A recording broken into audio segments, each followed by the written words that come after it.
Hey, Maddie. Hopefully this is going to help. So as I'm looking at this, I can see that they've got points on here. So I'm going to do rise over run. So I'm going to go from this point to this point, and I'm going to rise 1, 2, 3, 4, 5, 6. So I have 6 as my rise. So I'm going to write 6 over, and then I'm going to, oh no. Okay. Sorry, lost connection with the internet. So now we're going to run. So I'm going to run 1, 2, 3, 4, 5.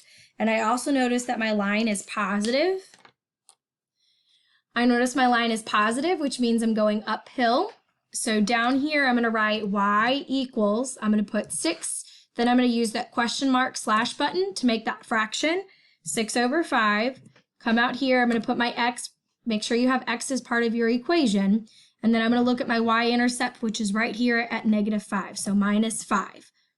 And then I'm going to submit and submit.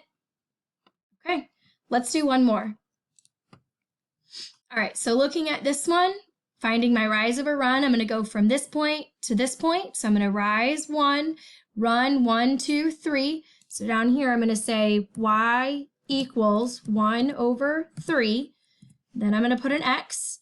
And then I'm going to find that y-intercept. Remember, that's the point that's crossing the y-axis. So that's right here at 6. So I'm going to say plus 6. And then I'm going to submit and submit. If this does not help or you need something else, Maddie, please let me know. I'm sitting right here at my computer. I can help, okay? Good luck, girlie. I miss you.